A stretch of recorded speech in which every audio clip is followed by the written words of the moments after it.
Welcome back to another episode of Weapons of Aeternum. My name is Lance, and today we're doing a weapon that a few of our viewers have asked for, and that is the Scythe. We're super excited to share this one with you all, and I hope you enjoy it.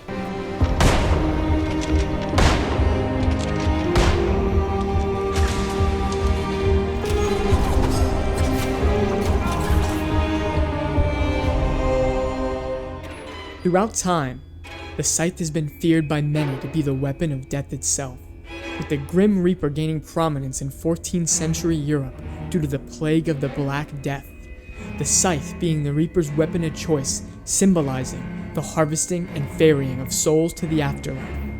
We tried to stay true to this ideology of the Scythe being a harbinger of death. The Scythe would scale strictly with intelligence and would have two trees.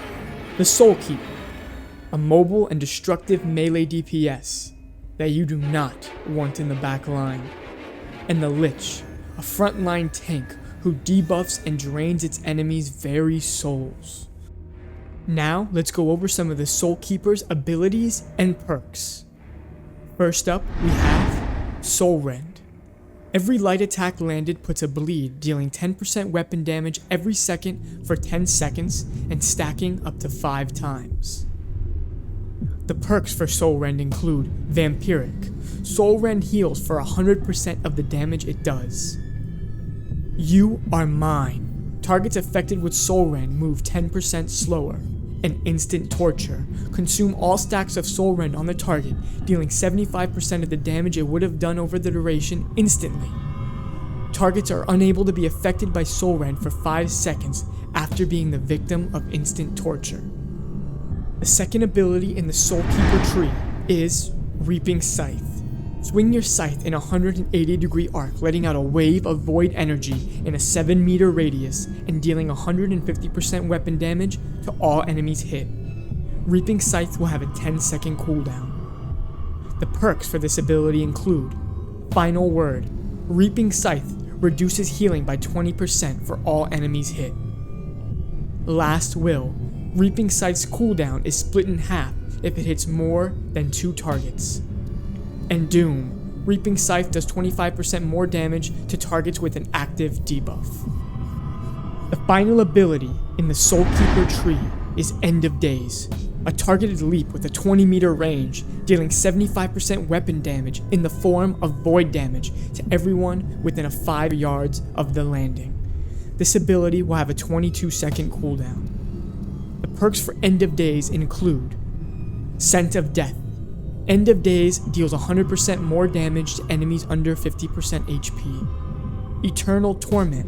After landing from End of Days, gain 20% haste. And Impale.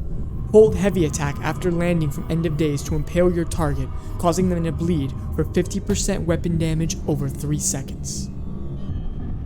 The ultimate perk for Soul Keeper is Rider of the Apocalypse. After casting an ability, gain 15% haste for 5 seconds. Our vision for this tree was to have a weapon that gets stronger as it is killing enemies, while also having some nuance with abilities like Soul Rend, making the player ask themselves the question if they should activate Instant Torture for a nice chunk of burst, or if they should allow the dot and the heal from Soul Rend to stay on the target. Alright everyone, and now we're going to go over some of the Lich abilities. Transformation. Become a Lich for 5 seconds, gaining grit and increasing elemental and physical protection by 100% for the duration. However, you move 15% slower. 20-second cooldown. Some of the perks for the transformation include Hungering Void. Drains 5% HP from all enemies within 10 meters every second during transformation. Disembowel. During transformation, heavy attacks deal 15% more damage. And In My Grasp. Enemies caught in the transformation lose 15% stamina every second while in the transformation radius. The next ability in the Lich tree is Screeching Terror. All enemies within 5 meters tremble in fear for 2 seconds. Screeching Terror has a 17-second cooldown. Some of the perks for this ability include Continuing Torment. Victims of Screeching Terror deal 15% less damage for 3 seconds after the effects wear off. And Beg for Mercy. Enemies take 50% increased damage during Screeching Terror. The final ability in the Lich Tree is Heresy, a sweeping attack with your Scythe, dealing 110% weapon damage to all enemies in front of you in a 5-yard radius. This ability will have a 12-second cooldown. Some of the perks for Heresy include Fraud. Enemies hit by Heresy deal 10% less damage for 3 seconds. Gluttony. If Heresy hits an enemy with an active debuff, heal for 50% of the damage it deals. And Faithless. Heresy activates Grit. The ultimate perk in the Lich Tree is Desecrated Ground. After activating Transformation, heal all allies within 10 meters for 50% of the damage you deal. Our vision for the Lich was to have a tank that likes to force you to fight on their terms.